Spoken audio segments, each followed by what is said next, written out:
Pnawn da, croeso i chi nôl i gyfarfod y pnawn. Unrhyw un wedi cyrraedd ers y bore yma? So neb eisiau cyfadda? Mae Hywel Meredydd yn fodlon cyfadda. Croeso Hywel. Yr salmydd yn dweud fel hyn: O Dduw, ti yw fy niw, beth geisiaf di. Y mae fy enaid yn sychedu amdanat, am cnawd yn dihoeni o ddeisiau, fel tir sych a diffaith heb ddŵr. Fel hyn y syllais arnat yn y cysygyr, a gweld y rym a thogoniant. Y mae dy ffyddlondeb yn well na bywyd. Am hynny bydd fy ngwefusau'n dyfoliannu. Fel hyn y byddaf yn dyfendithio trwy fy oes, ac yn codi fy nwylo mewn gweddi yn dy enw. Cafyn ni goni, fel pe ar fer a braster, a molianaf di a gwefusau llawen. Dewch i ni na, geisio Duw rwan a dewch i ni na droi at Duw mewn gweddi.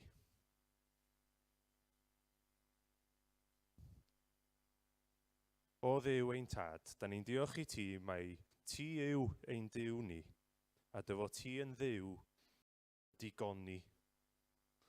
Ni'n diolch i ti, dyfo ti'n digoni pob rhyw angen sydd gennym ni.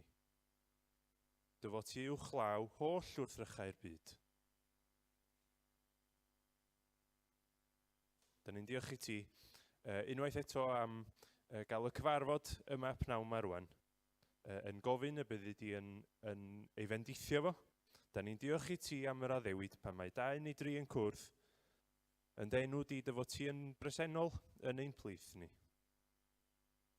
Da ni'n gofyn y byddwn ni yn cael profi bendith fawr y pnawn yma eto. Cyn gofyn hefyd y byddwn ni'n cael y gras i ymateb ac i roi i ti y mawl yr wyt ti mor deilwng ohono fo. Aros gyda ni rwan felly da ni'n gofyn yn enw Iesu Grist. Amen.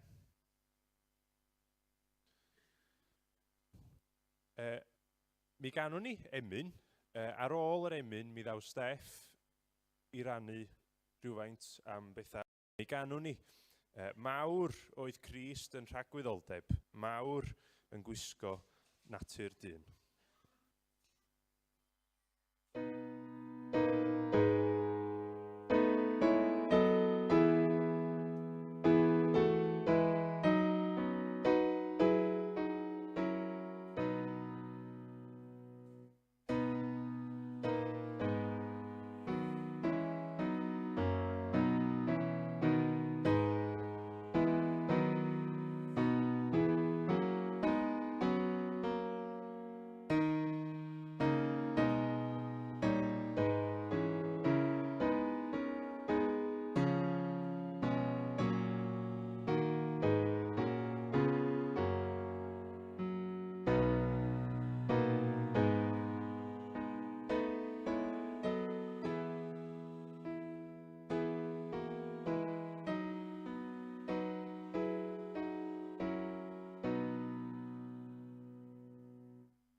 Diolch, Griff.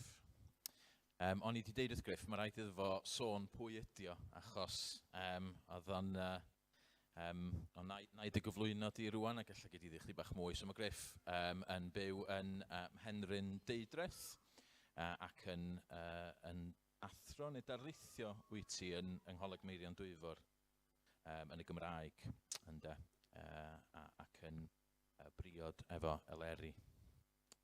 Ac os ydych chi eisiau mwy o wybodaeth, allan ni rannu mwy wedyn. Oedd o'n deud, a sy'n eisiau cyflwyno, ac dwi'n meddwl oedd o'n mynd i jyst wneud mic drop ar y diwedd, I've been Griff, a gollwng y mic. Ond diolch yn fawr iawn i ti am y gadeirio i ni. Chydig o bethau, jyst rhyw fath o gyhoeddiadau bach. Gynta, y rhain chi sydd adre yn gwylio, dwi'n gwybod bod yna nifer ohonoch chi yn adre.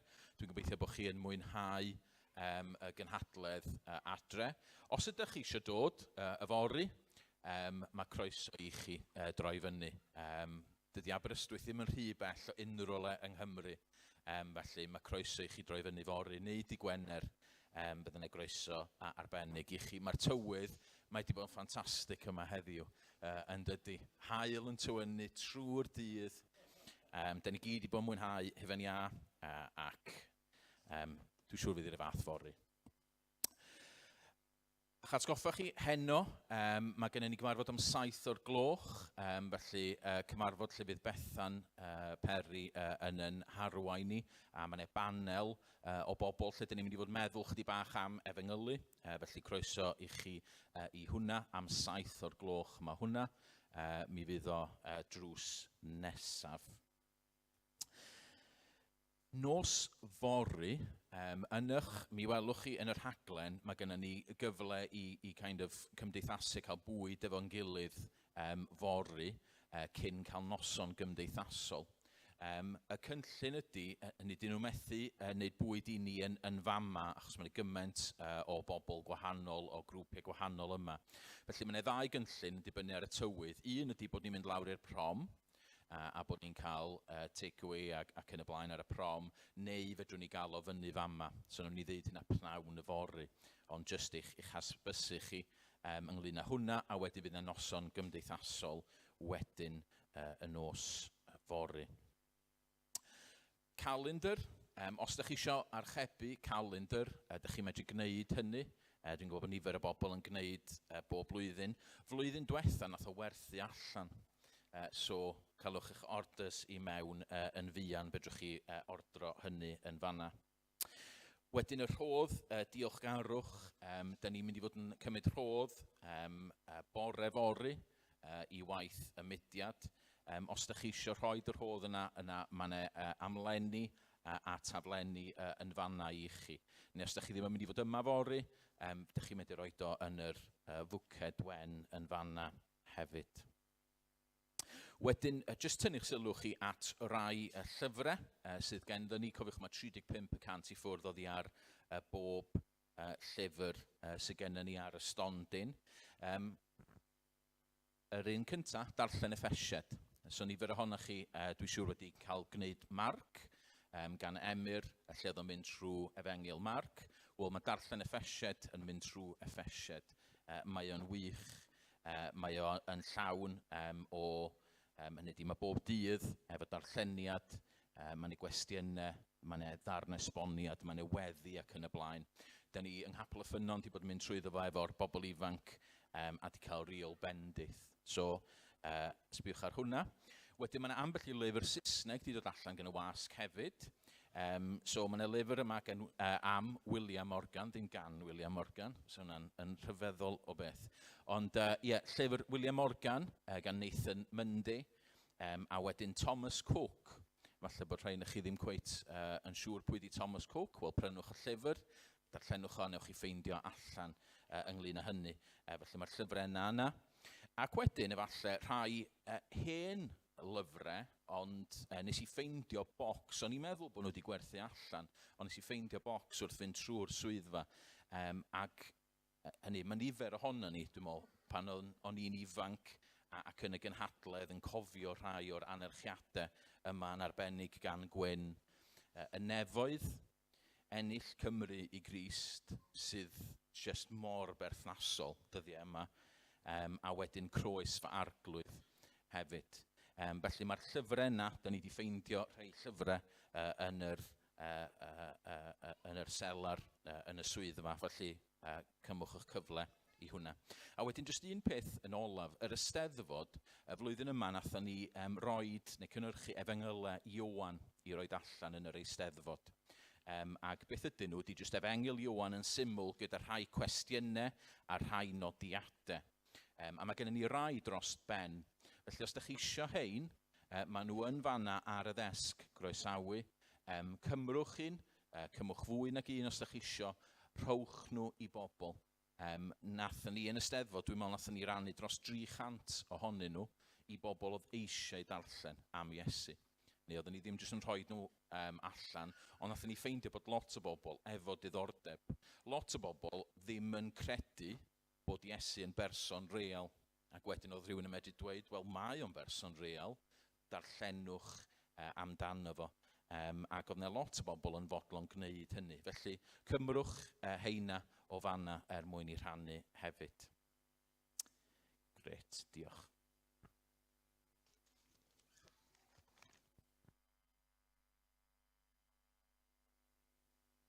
Diolch, Steff.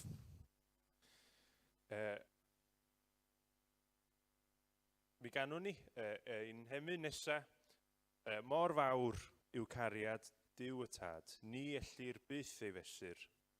Fe roddodd ef ei fab yn iawn i achub gwael bechadur.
Wel, ar gyfer ein darlleniad ni pnawn yma, da ni'n troi at lyfr y Salma ac at y 12fed Salm, Salm 12.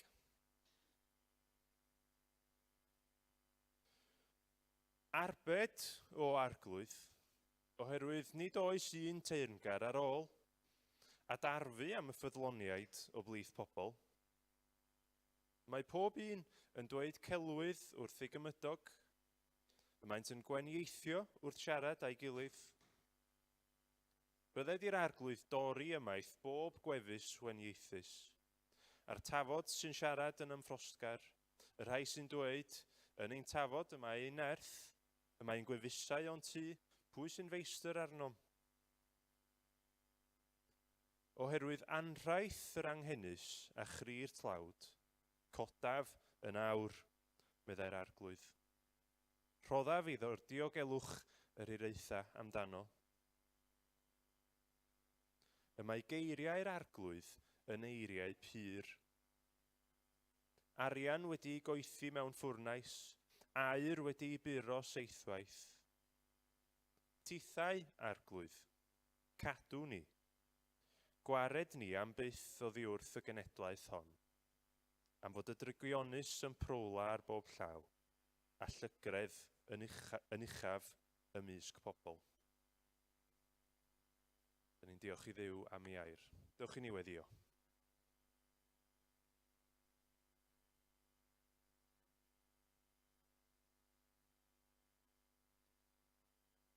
Ein tad sanctaidd, da ni'n diolch i ti am bob bendith ydyn ni eisoes wedi phrofi yn y gynhadledd yma leni. Cyn diolch i ti yn arbennig rwan wrth i ni fod yn darllen dair am y bendithion ydyn ni wedi cael trwy dair.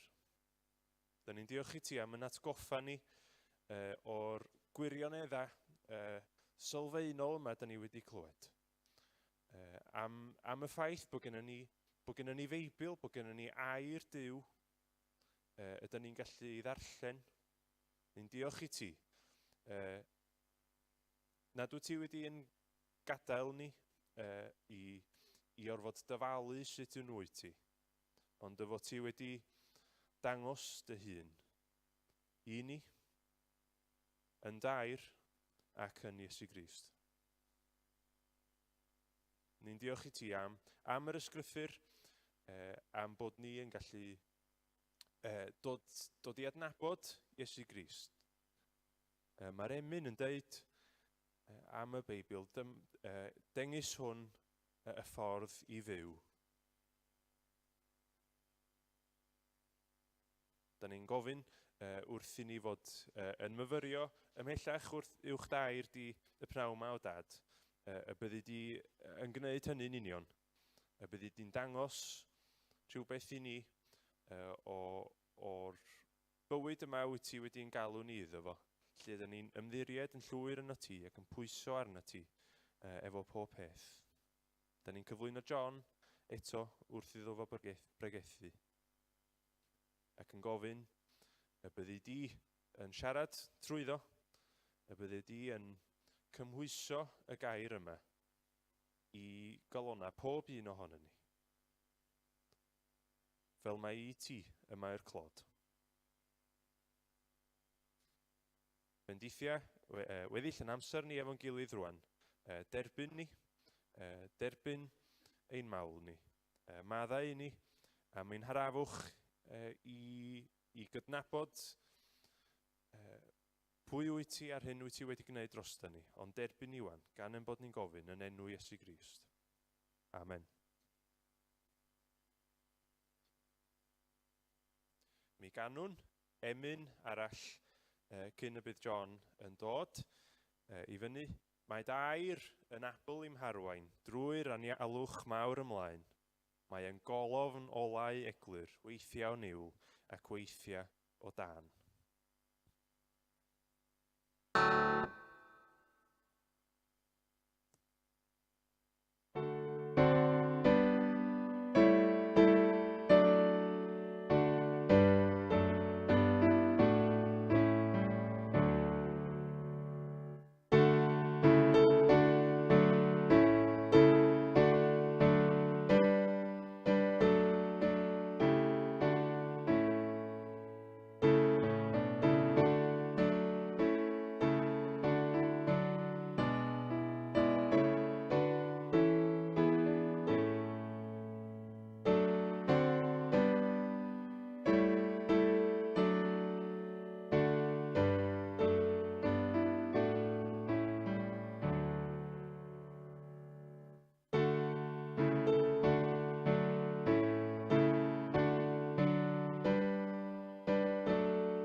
Wel, i ni'n mynd mlaen pnawn yma nawr te, gyda'r thema o'r ysgrythyr. Ac mi welson ni y bore yma, ysgawn ni'r sleid cyntaf i fyny, bod yr eglwys ar ryw fath o groesffordd ym mhob cenhedlaeth. Mae'r dilema yma, mae'r tensiwn yma yn dod yn gyson. Pwy ffordd mae'n mynd i fynd? Crefydd ddynol, crefydd o'r uwch naturiol. Doeth uneb y byd, doeth uneb Duw, cryfder dyn, gwendid Duw. Ac mi edrychon ni bore yma chydig bach pan mae'n bwnc mor berthnasol ac amserol, ac wedyn ni ar beth i ni'n feddwl wrth ddweud bod e'n ysbrydoledig, bod y Beibl yn ysbrydoledig. Beth yw ysbrydoliaeth? Ac mi welson ni bod y Beibl yn gweud i hunan, dyna lle ni'n dechrau, gofyn i'r Beibl beth mae'n ddweud. Nid bod ni'n dod ato fe i ddweud beth mae'n dweud, gofyn i'r Beibl beth mae'n ddweud, ac mae'n dweud wrthon ni bod e wedi anadlu gan Dduw, a mae hynny wir am yr holl ysgrythyr. Ac beth bynnag i ni'n sôn amdano, sôn am air Duw, o enau Duw, cyfarchiad personol, siarad trwy broffwyd. Mae'r cyfan yn yr ysgrythyr, ac mae'r un peth i ddweud bod e'n ysgrifenedig a bod e'n air Duw. A ni'n ceisio pwysleisio, llafurio'r pwynt yna bore yma. Ac i ni'n mynd mlaen nawr te y prynhawn yma gyda thri pheth, sef awdurdod, geirwiredd a diwiredd. Neu esbonio beth yw reina wrth i ni fynd ymlaen. Dwi'n abod rhywun, oedd e'n boblogaidd i'r rhai ymhlith rai, felly bod e'n dal i fod dwi'n credu. Os o'ch chi'n priodi nawr a meddwl am fodrwy, fel i chi pan ych chi'n priodi, meddwl am brynu modrwy i'ch gilydd falle, i gael y metal a ffurfio eich modrwy eich hunan. Os ych chi'n ddigon crefftus, mae'n debyg, wy'n abod rhai sydd wedi wneud hwnna. Ond oedd e yn air, o'n nhw wedi cael air, a wedyn wedi siapio fe fel o'n nhw'n dewis, a wedi ffurfio cylch, a wedyn wedi rhoi un fel yna i'w gilydd. Dwi eriod wedi gweld rhywun yn cael lwmp o garreg o'r ddaear, gyda darnau o air rwle yn ei blith e, ac wedyn yn trial wneud gwaith o hwnna i ffurfio modrwy. A dwi ddim wedi wneud yna. Os o'n i eisiau prynu rhywbeth air, wy'n mynd i'r siop. A mae'r gwaith wedi wneud yn barod. Mae rhywun wedi ei brosesu fe, mae wedi mynd trwy'r broses, mae wedi ei goethi beth bynnag, a mae'n cael ei gyflwyno fel air, beth bynnag yw'r safon chi'n gallu ffwrdo i brynu, neu chi moyn gwario arno fe. Ac nawr te, mae gair Duw, mi welwn ni nes mlaen, ni wedi clywed yn y darlleniad, yn bir yn barod. Sim eisiau i ni fel dynion i feddwl bod ni'n mynd i goethi fe. Mae fel petai wedi bod trwy'r broses yn barod, a mae'n goeth, a mae'n bir. Ac felly gallwn ni fod yn hyderus ynddo fe. Nawr te, i ni'n dilyn nawr te, beth i ni wedi gweld y bore yma. Mae gair Duw, o enau Duw yw yr ysgrythyr. Yn dilyn hynny nawr te, ar y sgrin o dan ysbrydoliaeth daw awdurdod. I ni'n credu bod yr ysgrythyr yn air Duw achos bod e'n gweud hynny wrthon ni. Ac i ni'n trystio iddo fe ddweud y gwir wrth ddweud hynny, fel mae'n dweud y gwir ynglyn â phopeth arall. I ni'n credu a derbyn yr hyn sydd ynddo oherwydd mae gair Duw yw e. Does dim awdurdod uwch na Duw.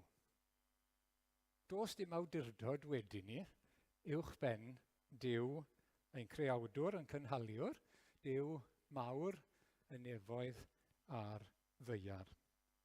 Yn Hebreaid 6, i'n darllen yr adnod yma, chi'n gyfarwydd yr adnod, pan roddodd Duw felly a ddewid i Abraham, gan nad oedd ganddo neb mwy, neb uwch, i dyngu wrtho, fe dyngodd wrtho'i hunan. Hynny yw, gallai yr arglwydd ddim wneud a ddewid a tyngu yn enw rhywun sy'n fwy nag e. achos dos na neb. Fe yw'r top, fe yw'r ucha, fe yw'r cryfa, fe yw'r mwyaf. Dos na neb yn uwch. Felly, mae'n tyngu iddo fe ei hunan. Yr awdurdod ucha sydd i gael. Ac felly, os yw yr ystwythyr yn air Duw, wel dyma'r awdurdod ucha. Mae'n cario awdurdod Duw. Nawr, mae'n awdurdodau eraill posib i ni ymddiried ynddyn nhw, wrth gwrs. Rheswm dynol. Mae'n bosib i ni frwydro gyda'r Beibl oherwydd yn rheswm ni. Ond p'un yw'r awdurdod ucha?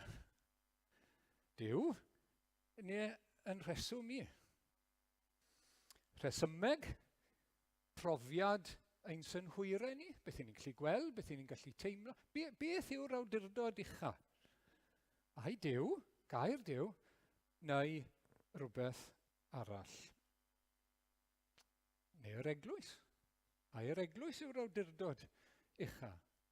Neu air Duw? Wel, i ni, wrth gwrs, yma yn Nghanadledd y Mudiad Efengylaidd, mae'r gair Efengylaidd yn golygu bod yr Efengyl uwchben popeth arall. Yr Efengyl sydd yn y canol. Gair Duw sydd yn y canol. Uwchben yr eglwys, wrth gwrs. Ac o flaen yr eglwys. Yn blaenori ac uwchben popeth. Felly, mae gwrthod credu, neu bod yn anifydd i unrhyw air o'r ystwythyr, yn golygu gwrthod credu a bod yn anifydd i Dduw. Rhai adnodau nawr te i dynnu fe mas, adnodau glywon ni neithwr. Exodus 5, 1 a 2. Fel hyn y dywed yr arglwydd. Moses nawr, gyda Pharo. Duw Israel, gollwng fy mhobol yn rhydd mwyn iddy'n gadw gwyl i mi yn yr anialwch. Ond sylwch ar ateb Pharo, fel glywson ni neithwr. Pwy yw yr arglwydd? Yn erbyn pwy mae'n gwrthryfela? Wel, yn erbyn y gair ac yn erbyn yr arglwydd. Yr un pryd, wrth gwrs. Pwy yw yr arglwydd? Pam dylen ni i fyddhau a gollwng Israel yn rhydd? Dwi'n nabod yr arglwydd ac felly nid wyf am ei gollwng yn rhydd. A mae'n deall hynny. Mae'n gwrthryfela yn erbyn y neges, mae'n gwrthryfela yn erbyn yr arglwydd. Mae'r ddau yr un peth. Yr un peth. 2 Thessaloniaid nawr te, pennod 3. Os bydd rhywrai'n gwrthod i fyddhau i'n gair ni yn y llythyr hwn, cadwch eich llygad arnynt a pheidiwch â chymdeithasu â hwy, mwyn codi cywilydd arnynt. Mae'n awdurdod yng ngair yr apostolion. Nid i awdurdod nhw, mae'n dod oddi wrth yr arglwydd. Mae'n awdurdod yn perthyn iddo fe. 2 Pedr 3:2 glywson ni'r adnod mae bore yma, rwyf am i chi gofio'r pethau a ragddiwedwyd gan y proffwydi sanctaidd, gorchymyn yr arglwydd a'r gwaredwr, a roddwyd trwy eich apostolion. Ond mae yna awdurdod felly yn perthyn. Mae'n orchymyn yr arglwydd, mae'n air Duw trwy'r proffwydi a'r apostolion. 1 Corinthiaid 14, os oes rhywun ohonoch yn tybio i fod yn broffwyd neu rhywun ysbrydol dylai gydnabod mae gorchymyn yr arglwydd yw'r hyn yr wyf yn ei ysgrifennu atoch. Os oes rhai nad ydynt yn cydnabod hynny, ni chant hwythau ei cydnabod. Oherwydd gorchymyn yr arglwydd, gair yr arglwydd yw e. Ac wedyn, o'n i eisiau cynnwys yr adnod yma, Eseia 66, adnod 2. Fy llaw i a wnaeth y pethau hyn i gyd, a'r eiddo fi yw pob peth, medd yr arglwydd. Ond fe edrychaf ar y trian, yr un o ysbryd gostyngedig, ac sy'n parchu, neu, felly'n fwy llythrenol, yn crynu wrth fy ngair. Mae'n awdurdod, mae'n ddifrifoldeb ynglŷn â gair Duw. Gallwch chi a fi ddim chwarae gyda Duw. Gallwch chi a fi ddim chwarae gyda gair Duw. Heb wynebu'r canlyniadau. Mae e'n ddifrifol. Mae fater o fywyd a marwolaeth tragwyddol, y gweud y gwir. Mae'n ymateb ni i air Duw yn dangos yn ymateb ni i'r arglwydd. A mae yn awdurdod sy'n dod o'r top. Felly y gair ysgrifenedig, terfynol, wrth gwrs, fel mae gyda ni nawr, yw safon ein hawdurdod. Mae rhaid ni beidio ceisio gwella ar air yr arglwydd. Mae rhaid i bob credo, pob mater o ffordd i ni'n byw, fel Cristnogion, gael ei fesur yn ôl yr ysgrythur. Dyna'n hawdurdod ni. I ni'n gweld agwedd yr arglwydd Iesu, pan mae'n cyflwyno ei neges, mae'n dweud o hyd, nid fy ngair i, dwi'n siarad â chi. Chi wedi sylwi hynny? Geiriau yr hwn am hanfonodd i. Mae fel petai yn cyflwyno gair Duw ac wedi ymostwng i ddod mewn cnawd, a mae'n ymostwng a'i awdurdod bod y gair yn dod oddi wrth Dduw ei hunan. Mae'n fel petai'n rhoi ei hunan dan awdurdod gair y tad, gair Duw. Bod yn Dduw, wrth gwrs, ond wedi ymostwng i ddod mewn cnawd, nid fy ngeiriau i. Nid yna, yr un am hanfonodd i. Felly, mewn y fater difrifol iawn, y geiriau Duw yw nhw. Geiriau yr arglwydd ydyn nhw. Ac os nad y'n ni'n adeiladu ein cred, a'n bywyd, a'n gobaith, a'n ffydd, a'r cyfan ar yr ysgrythur, i ni ar dir sigledig iawn a pheryglus iawn. Ac mae e'n gallu bod yn frwydr mewn rhai mannau. Ni'n sôn nawr am oedd i mewn i eglwysu nawr wrth gwrs. Mae rhaid i ni lynu, mae rhaid i ni wneud yn siŵr. Mae yr ysgrythur yw ein hawdurdod ni. Mae gair Duw yw'r gair olaf gyda ni. Mae gair Duw yw'r gair olaf. Gwaith ni yw i dderbyn, ei ddeall, ei gredu, i fyddhau iddo fe gyda help yr ysbryd glân. Awdurdod y gair, awdurdod yr ysgrythur. Yn ail, geirwiredd yr ysgrythur. Truthfulness, veracity, mae'n dweud y gwir, geirwiredd yr ysgrythurau. Yn dilyn dweud mai gair Duw yw pob gair o'r ysgrythur, mae'n amlwg na lle ddim bod yn gelwydd, neu yn gamarweiniol. Oni bai bod ni'n credu bod Duw yn dweud celwydd. Os mae gair Duw yw mae e'n wir. Dyw e ddim yn ein camarwain ni, dyw e ddim yn ein twyllo ni, mae e'n dweud y gwir. Pwy ych chi'n trysto fwyaf i ddweud y gwir wrthoch chi? Eich creawdwr, a'ch gwaredwr, neu rhywun arall? Yr awdurdod diweddara, y ffasiwn diweddara sy'n mynd rownd? Pwy sy'n mynd i ddweud y gwir wrthoch chi? Neu'r un sydd wedi'ch creu chi? Yr un sy'n eich cynnal chi bob dydd a'ch gwaredwr chi.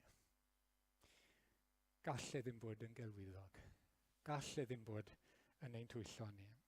Chydig o adnodau nawr te i danlinellu fe 2 Samuel, pennod 7, adnod 28, yn awr o arglwydd yw ti sydd yw.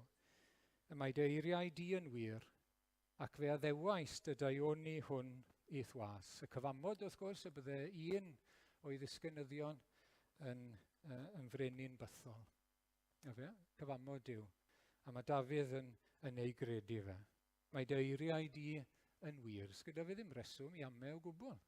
Beth mae'r arglwydd wedi addo iddo fe. Addewid rhyfeddol. Bydde'r Meseia'n cael ei alw'n fab Dafydd. A mae'n gweld y fraint aruthrol mae wedi cael. Ac mae'n credu fe. Mae'n credu fe, achos mae'r arglwydd sydd wedi ei ddweud e. Titus, pennod 1, adnod 2, dyma'r bywyd, y bywyd tragwyddol.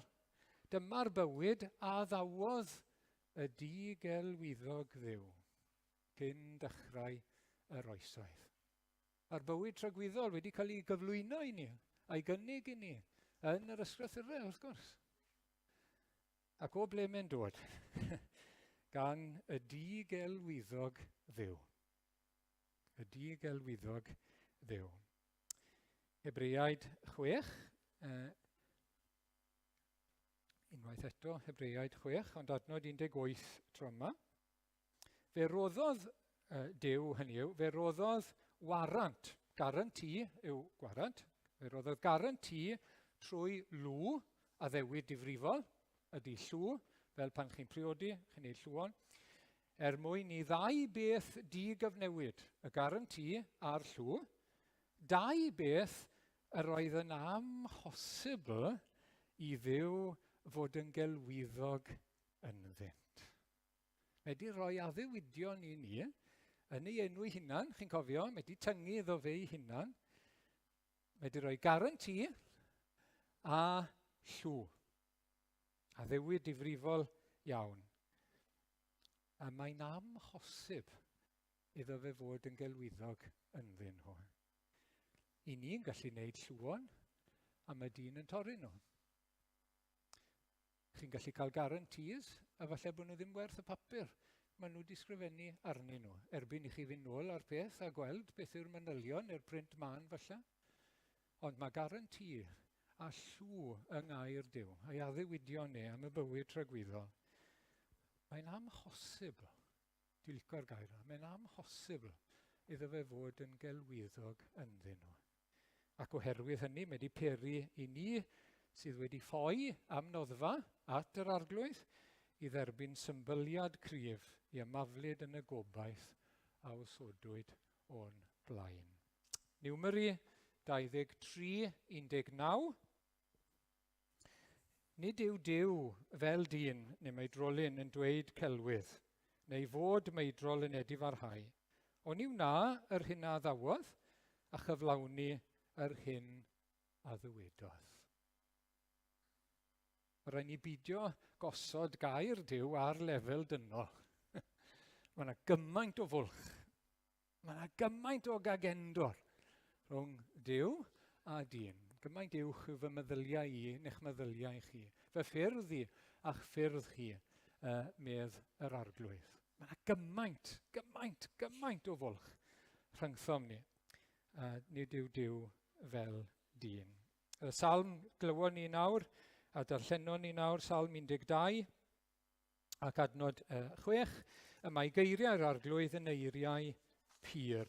Arian wedi ei goethi mewn ffwrnes, aer wedi ei buro seithwaith. Mae'n ddarlun hyfryd ac mae'n esbonio i ni'n dweud wrthon ni rhywbeth gwerthfawr iawn am aer Duw. A mae sleid yn dod lan nawr te ynglyn â coethi, arian neu aer. Ac yr aer mwyaf pur gallwch chi gael, maen nhw'n gweithio fi, yw hwnna, 999.9, sef 99.99% purity. Wel, mae gair Duw yn 100%. 100% pure.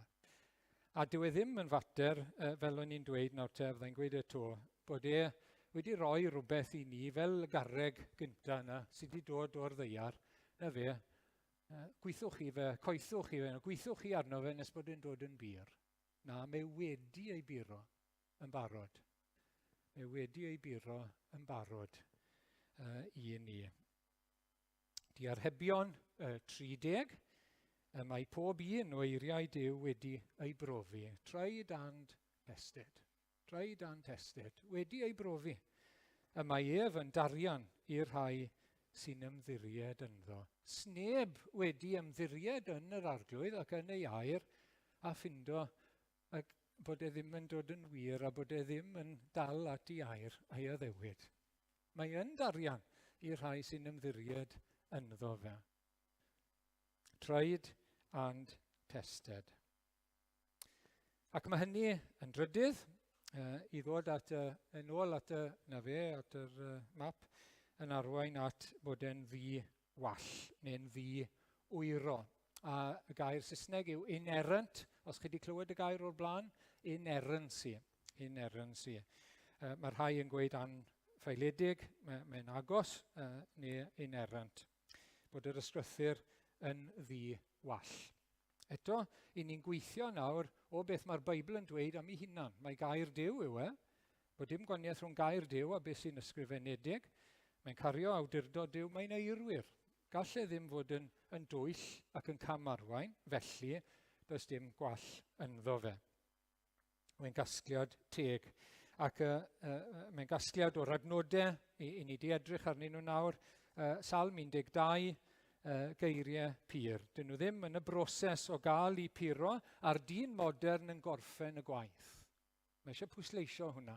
Mae e'n bir yn barod. Mae'r arglwydd wedi ei buro fe'n barod I ni.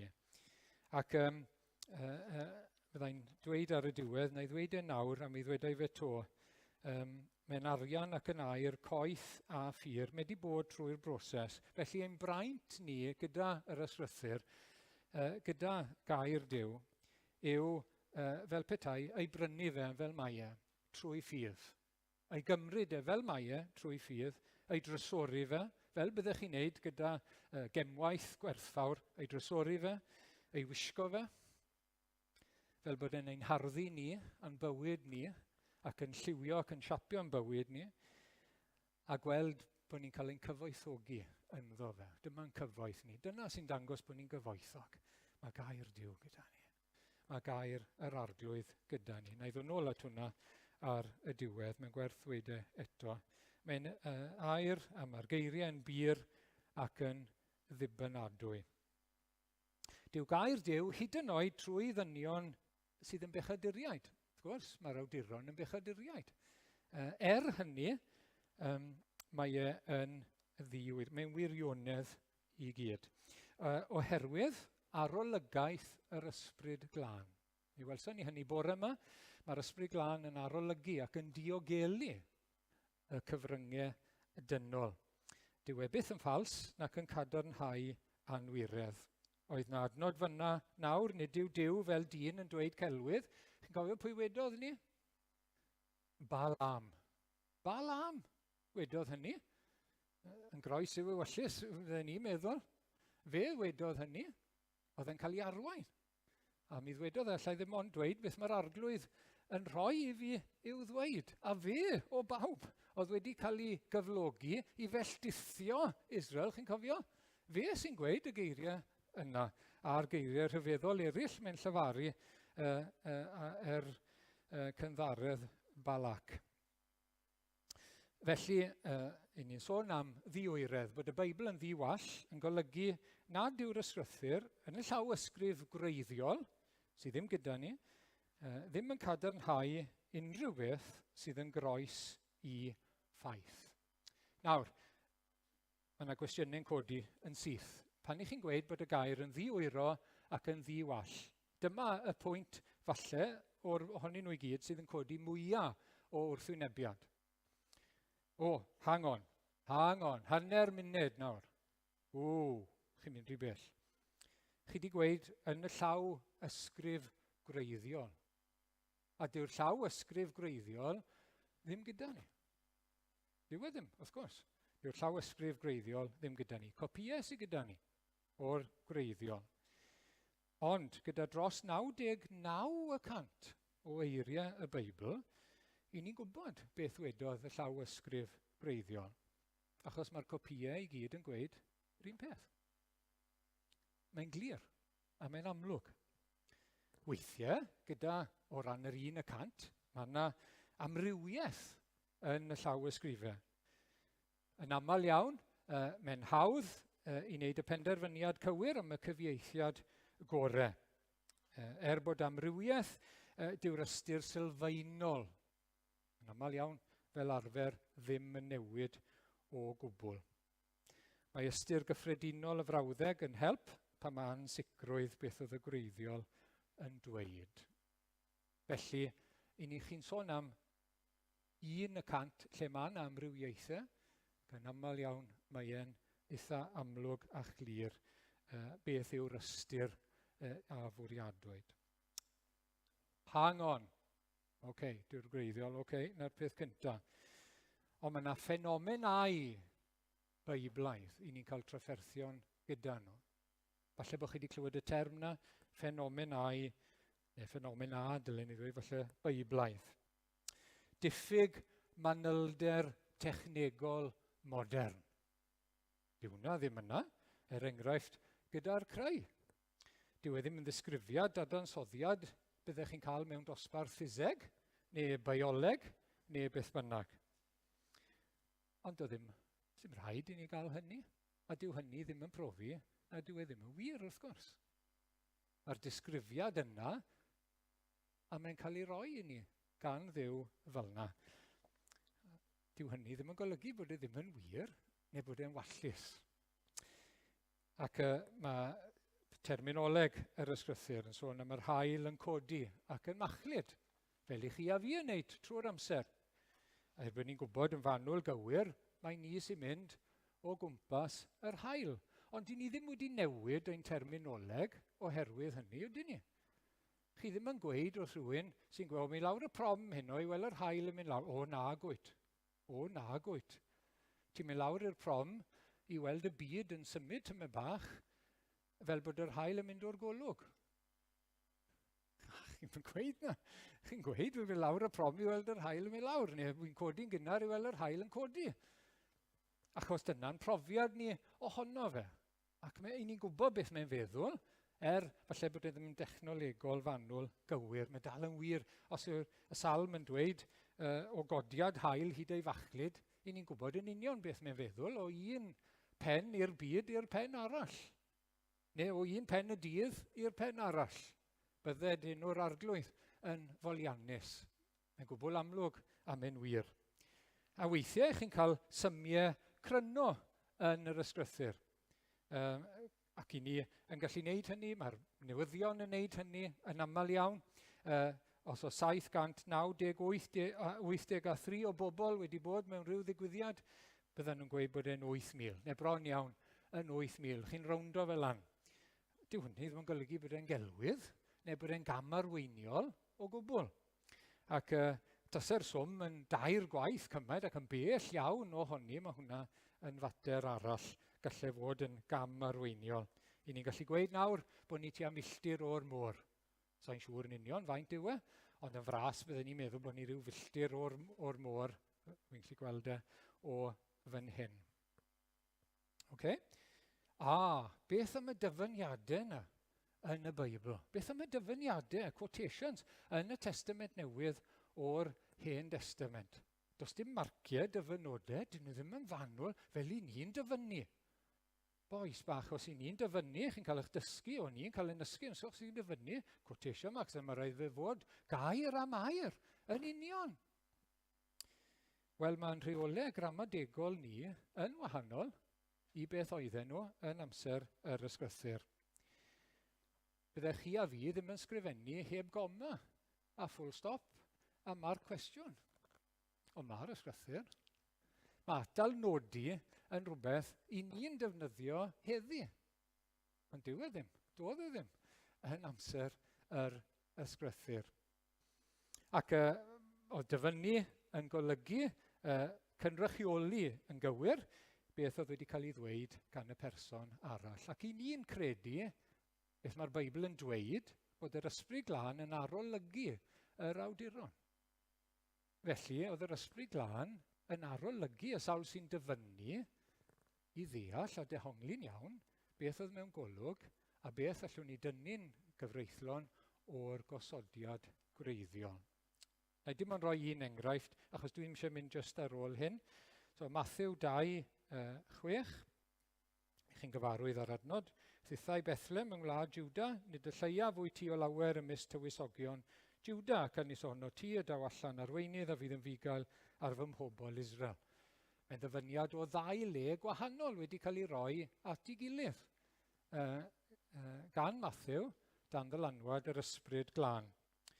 Meica 5, wrth gwrs, yw'r darn cynta, Thithau Bethlehem Ephrata, a'r darn ola o Ezekiel 3:4. Byddaf yn gosod arnynt un bugail fy ngwas Dafydd a bydd ef yn gofalu amdanynt, fydd yn gofalu amdanynt ac fydd ei bugail. Felly mae 2 ddarn yn cael ei roi at ei gilydd fel un dyfyniad. Ond mae'n gwbl addas i beth oedd yn yr Hen Testament ac yn yr adnodau yna yn yr Hen Testament. Dyw e ddim yn newid yr ystyr, dyw e ddim yn newid beth sy'n cael ei ddweud, a dyw e ddim yn neud e'n ffals ac yn anghywir ac yn gamarweiniol i ni.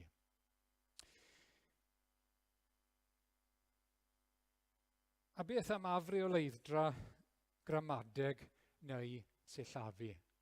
Mae rhai sydd yn deall yr ieithoedd yn well na fi yn dweud bod yna wahanol ddilliau, mae yna wahanol nodweddion i'r Groeg, enghraifft, yn y Testament Newydd. Weithiau, mae e'n iaith goeth a chaboledig. Weithiau, mae'n eitha garw a phlaen, yn dibynnu pwy sy'n ysgrifennu. Falle yn fwy anysgedig. Ydy hwnna'n hyfryd? Cybo hwnna'n gret. Bod yr arglwydd yn defnyddio pobl, nid dim ond oedd yn gallu ysgrifennu yn goeth ac yn hyfryd iawn, ond rai mwy plaen. Mae rai o'n ni yn cael trafferth, mae rai pobl heddi yn dioddau o dyslexia. Ac mae'r llythrennau yn jwmpo ar hyd y lle. Mae'n anodd iawn i ysgrifennu ac yn y blaen. Ond dyw hynny ddim yn golygu bod beth maen nhw'n dweud yn gelwydd ac yn gamarweiniol. Ddim o gwbl. Ac felly mae'r arglwydd yn defnyddio y dulliau a'r steiliau gwahanol. A dyw hwnna ddim yn newid bod e'n ddi-wall wrth gwrs. Hanner munud. Dim ond ar gyfer materion ffydd a buchedd Cristnogol, ffordd ni'n byw fel Cristnogion mae'r Beibl yn ddiwyro, nid ynglyn â phethau eraill. Mae eisiau tynnu'r gwahaniaeth. Siw bynnag i chi'n gallu gwneud hynny. Ond, wrth gwrs, mae'r cyfan yn dod o enau Duw, medde'r Beibl ei hunan. Y cyfan, yr holl ysgrythyr. Dyw'r Beibl ei hunan ddim yn cyfyngu ar y math o bynciau mae'n siarad yn eirwyr amdanynt. Dwi'n rhoi enghraifft i chi nawr o'r arglwydd Iesu, Luc 24, chi'n gwybod am y gair yma, meddai Iesu wrth y ddau ar y ffordd i'r maes, mor ddiddiall ydych, mor araf yw eich calonnau i gredu'r cwbl a lefarodd y proffwydi. Problem yr Iddewon, wrth gwrs, yw bod nhw yn darllen rhannau o'r Hen Testament am y Meseia, oedden nhw yn ffafrio ac yn hoffi am y milwr buddugoliaethus oedd yn mynd i ddod fel Dafydd, a gwasgu lawr pawb oedden ni gorthrymu nhw, ac ddim yn rhoi pwyslais, ddim yn gweld yr ysgrythuredd yn sôn am was yn dioddef gyntaf. Yn mynd i'r groes, yn mynd i'r lladdfa, fel oen. Wel, i ni licor darn yma, i ni'n gwneud yn fawr o'r darn yma, dyma'r darn i ni'n gallu unieithu gyda fe, y milwr buddugoliaethus. Y pen campwr, wrth gwrs, y brenin buddugoliaethus. Nid y gwas dioddefus, na, medde'r arglwydd Iesu. Mae rhaid chi gredu'r cwbl a lefarodd y proffwydi. Wrth gwrs, prif nod y Beibl yw iachawdwriaeth a bywyd trygwyddo. Datguddiad o Dduw sy'n arwain i adnabyddiaeth o Dduw. Ond nid dyna holl bwrpas yr ysgrythyr chwaith. Mae'r ysgrythyr yn gwneud dyn yn ddiesgus, wrth gwrs. Mae'r greadigaeth yn gwneud dyn yn ddiesgus. Mae'r ysgrythyr yn gwneud dyn yn fwy diesgus os mae'n gwrthwynebu ac yn gwrthod credu yn yr arglwydd. Ac mae'r datguddiad yn dod gyda hanes. Mae'n cael ei weithredu ar lwyfan hanes. A mae eisiau bod yn ofalus, mae'n materion ffydd. Na, mae'n cael ei gyflwyno yn hanes. Mae'r arglwydd Iesu'n dod yn gnawd. I ni'n byw mewn hanes, i ni'n byw mewn cnawd. A mae i ni. Mae e'n real, mae'n cael ei ddeiaru ar lwyfan hanes. Mae rhaid ni beidio troi fel bod ni'n meddwl wel dyw'r darnau hanes allwn ni ddim dibynnu arnyn nhw. Mae yna ryw neges rwle yn fanna gallwn ni afel ynddo fe. Ryw gnewyllyn bach o neges ac na gyd sy'n eisiau wneud yw tynnu, chi moyn cael y cneien, so chi'n tynnu'r plisgyn hanes i gael y cneien, chi'n gweld? Wrth mae rai pobl yn gweud. Ond na, allwch chi'n gwahanu nhw. Mae'n cael ei gyflwyno yn hanes. Ac mae'n hanesyddol gywir. Mae'r manylion sy'n cael ei roi. Mae rai agweddau ar seryddiaeth a daearyddiaeth. Wel, dyna fe. Mae'n cael ei roi i ni fel yna. Ac mae yn gywir. Holl bwrpas yr sgrythyr yw dweud popeth mae am i ddweud. Ar ba bynnag pwnc sydd yna. Mae Duw wedi ystyried bob gair yn bwysig. Fel bod rhybyddion clir i ni yn y Beibl, a mae hyn yn bwysig, i beidio ychwanegu ato fe, na thynnu oddi wrtho fe. Dyna pa mor bwysig yw pob gair. Does dim byd yn ddamweiniol, does dim byd yn anfwriadol, a does dim byd yn gelwydd ac yn dwyllodrus ac yn gamarweiniol. Hanner munud. Sori, deffres i rywun. Hanner munud. Athrawiaeth newydd yw hon. Rhywbeth sy'n dod o'r diwygiad Protestannaidd. Dyw ddim yn mynd nôl i'r tadau cynnar ac i'r Beibl. Rhywbeth newydd yw hyn. Mae'n bosib bod y term yn newydd, achos pan mae problemau'n codi ynglyn â heresi, ynglyn â trafferthion yn yr eglwys, mae rhaid canolbwyntio arno fe a diffinio beth i ni'n credu, wrth gwrs. Ond dyw'r gwirionedd i hunan, beth i ni sy'n cael ei ddweud ddim yn newydd.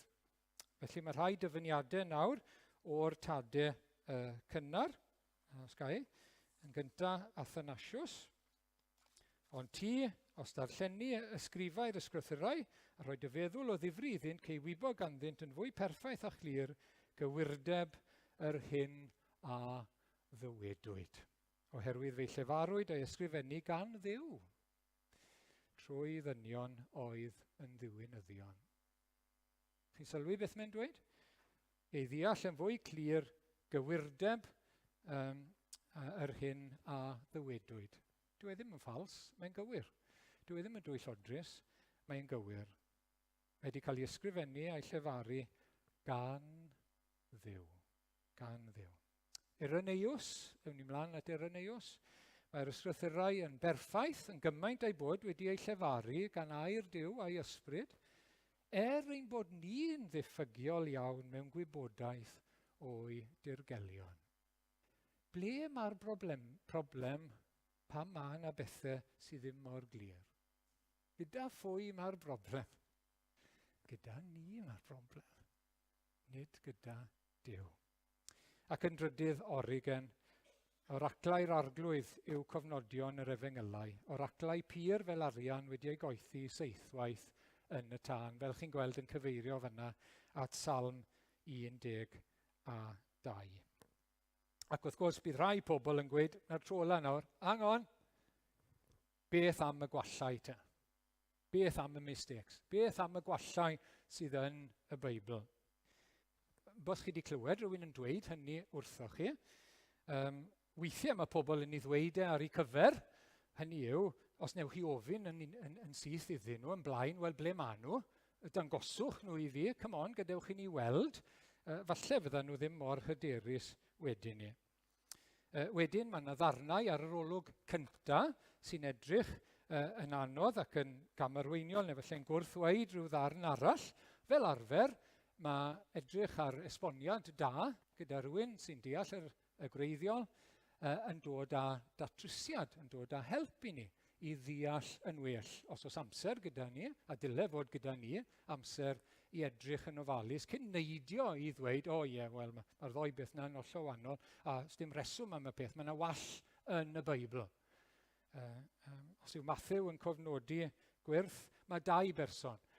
Os yw Luc, 1 person sy'n na fe, na fe, mistake.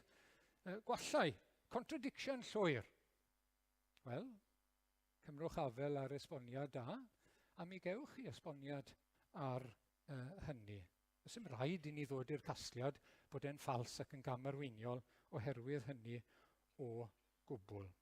A hyd yn oed os oes rhyw nifer fach o ddarnau lle does dim ateb clir ar hyn o bryd, dyw e ddim yn profi gwallusrwydd y Beibl. Dros gannoedd o flynyddoedd mae Cristnogion Beiblaidd wedi darllen ac astudio testunau anodd, a mae yna lyfrau i gael gyda llaw i'ch helpu chi ar hyn, a maen nhw wedi dal at fod yr ysgrythur heb wall yn ddi-wyro. Os ych chi eisiau meddwl bach mwy amdano fe, beth yw gwall, mae rhaid bod ni'n gallu profi bod e'n y llofnod gwreiddiol. Mae rhaid bod e'n cael ei ddehongli yn gywir yng ngoleuni ysgrythur arall, Dyw anwybodaeth cyffredinol o'n hochr ni o amgylchiadau ddim yn brawf o wall o gwbl. Mae rhaid profi bod e'n gwrthweud ffeithiau o'r byd sydd wedi profi neu destun arall o'r ysgrythyr wedi ei ddehongli yn gywir. Y gwir yw, mae'n amhosibl i ffaith hanesyddol newyddonol ddiweddarach, ffaith nawr, i wrthweud y Beibl o'i ddeall yn iawn. A beth i ni yn ffindo yw mae'r gwrthwyneb sydd yn wir. Bod darganfyddiadau sy'n cael ei gwneud yn profi'r Beibl yn wir. A mae yna lyfrau i gael evidence of the Bible ac yn y blaen ardderchog i'n helpu ni. Na i roi un esiampl, falle bod chi'n gyfarwydd ar esiampl yma. O diar, Pwdab, mae bach yn dywyll. Belshazzar yw e, chi'n gallu gweld pwy yw e, Belshazzar a sgrifen ar y mur a gewn ni'r darn nesaf sy'n dod. Am flynyddoedd, o ddim tystiolaeth tu fas i'r Beibl bod brenin yn Babylon o'r enw Belshazzar. O ddim byd o beth o'n nhw wedi ffindo o gofnodion Babylon, dim ond am Nabonidus. Chi'n nabod Nabonidus? Anyway, dim ond Nabonidus. Nes bod nhw'n ffindo rhyw ddarn fel hwn, gyda hwn yw e, sydd yn dweud am Belshazzar. Oedd yn fab i Nabonidus, bod e'n gweud bod Nebuchadnezzar yn dad, mae hynny'n gallu amrywio yn herminoleg yr Hen Testament, i ni'n sôn am ein tadau ni, nid just tad, ond hen dad neu tad cu neu beth bynnag. Ac oedd Belshazzar yn fab i Nabonidus, a pan oedd Nabonidus bant am 10 mlynedd, Belshazzar oedd yn frenin. Wel, oedd y Beibl yn iawn. Y Beibl yn iawn, eich. Ac mae darganfyddiad diweddarach ddim wedi gwrthweud y Beibl, ond wedi ei gadarnhau. Ac mae yna nifer o ddarganfyddiadau tebyg wrth gwrs, os ych chi a diddordeb yn hynny. Nid bod angen y gweud y gwir am ddiffyn gair Duw. Mae gair Duw yn sefyll ei hunan, wrth gwrs, yn dystiolaeth ei hunan. Angen profi bod e'n anghywir sydd, nid angen i gadarnhau o gwbl. Wy'n dod nôl i rhywbeth wedes i y bore yma. Os nad yw'r Beibl yn ddibynadwy yn beth mae'n dweud am ei hunan, bod yn air Duw, yn llwyr wedi ysgrifennu ar ein cyfer ni, sut allwn ni wybod i fod e'n ddibynadwy ac yn wir ar unrhyw fater arall. Falle, mae nid un gwir Dduw sydd. Os nad yw'r Beibl yn dweud y gwir am ei hunan ac am Dduw. Falle nad yw Iesu Grist yn Dduw ac yn ddyn. Os nad yw'r Beibl yn wir, a beth mae'n dweud am ei hunan yn wir. Mae'n tynnu'r sail a'r sylfaen o bopeth sy'n cael ei ddweud wrthon ni yn yr ysgrythyr. Os nad yw e'n dweud y gwir wrthon ni am ei hunan. Ydy baich mawr ein pechod wedi cael ei gymryd oddi wrthon ni? Mewn gwirionedd? Beth yw'n sail ni i gredu siwr beth? Yr ysgrythyr. Gair Duw yma. Popeth yn ni wedi canu amdano fe. Yr un ni'n ni addoli ac yn ei garu ac yn ei wasanaethu am bywyd. O ble mae'r wybodaeth sylfaenol i gyd wedi dod o'r ysgrythyr. Ac os nad yw'r ysgrythyr yn dweud y gwir am ei hunan, oeddi e'n gweud y gwir am unrhyw beth arall. Ond mae e, wrth gwrs. Ac felly, mae rhaid i ni ei drysori fe. I ddod nôl at y darlun o'r air a'r arian coeth. Mae wedi bod trwy'r broses coethi. Mae e'n bir yn barod. Gadewch i ni fod yn gwbl hyderus. Rhan o nod yr anerchiadau yw bod ein hyder ni yn yr ysgrythyr yn llwyr, fel ein hyder ni yn yr arglwydd. Ac mae wedi bod trwy'r broses coethi, mae e'n bir.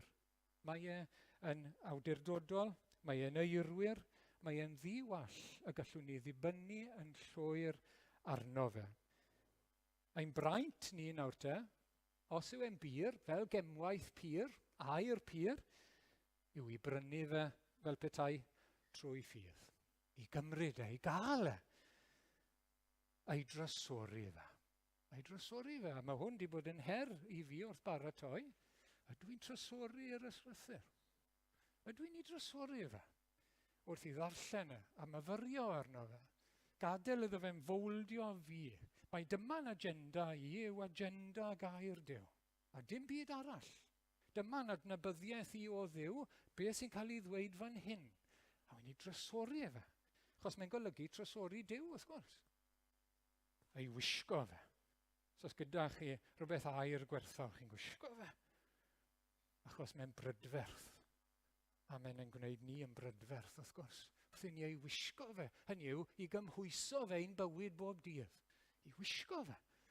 Yn ein bywydau o ddydd i ddydd, yn ein cartrefi, yn ein teuluoedd, yn ein gwaith, yn ein bywyd, yn ein heglwysi, bod ni'n ei wisgo fe. Bod ni ddim yn ei daflu fe naill ochr, a bydde ddim yn golygu dim i ni. Bod ni yn ystyried ein hunain yn gyfoethog iawn ynddo fe. Dyma'n cyfoeth ni. Dyma sy'n gwneud ni'n gyfoethog. Mae'n gwneud ni'n ddoeth i achawdwriaeth, mae'n gwneud ni'n gyfoethog fel etifeddion y nef. Siwr ni'n gwybod am hynny? Siwr ni wedi dod i hynny gyd? Oherwydd yr ysgrythyr. Oherwydd gair Duw. Diolch iddo. Amen.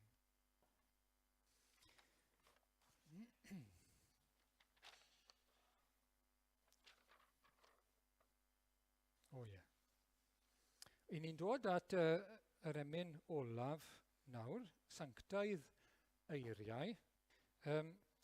Emyn dwi wedi dod ar ei draws, emyn eitha modern yw yn Saesneg, a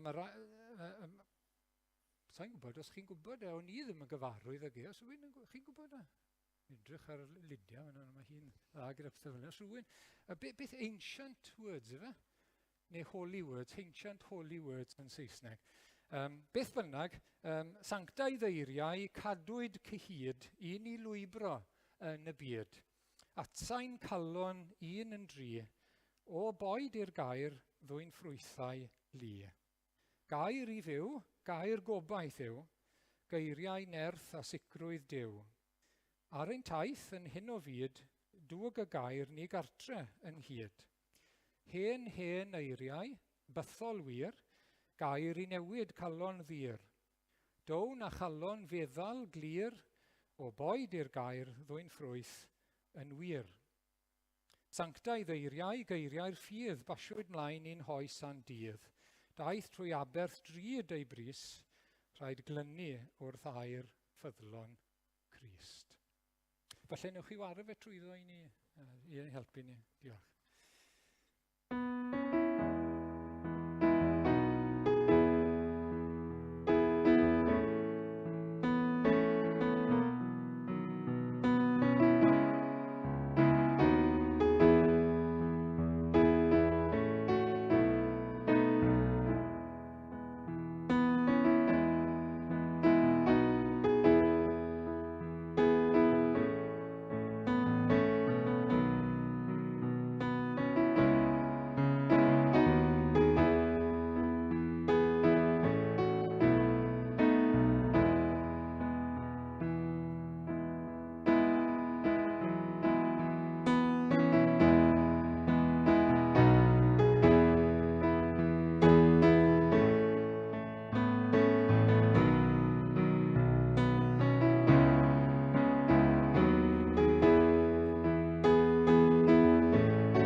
arglwydd, i ni'n dod eto gyda diolch gostyngedig ar dy fron di. Dy fod ti wedi siarad â ni a wedi llefaru wrtho ni, a bod eiriau di gyda ni yn yr ysgrythyr.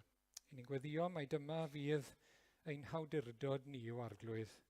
Helpa ni beidio brwydro yn erbyn dy air di.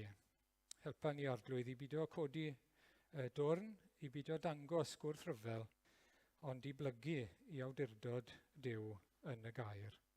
Diolch arglwydd bod ti di'n anrhydeddu ni gyda'r gwir. I ni'n dy drystod di arglwydd i ddweud y gwir yn llwyr wrtho ni. Ynglŷn â bywyd, ynglŷn â phechod, ynglŷn â'n hangen, ynglŷn â dy fab, ynglŷn â trefen yr Efengyl, ynglŷn â nefoedd ac ynglŷn â giffern. I ni'n dy drystod di arglwydd i ddweud y gwir i gyd. Ac i ni'n credu nad wyt ti ddim yn ein cam arwain ac yn ein twyllo ni, a bod na ddim gwall yn beth wyt ti yn ei ddweud wrtho ni. Nid i gryfhau ein ffydd ni i ymddiried yn llwyr yno ti.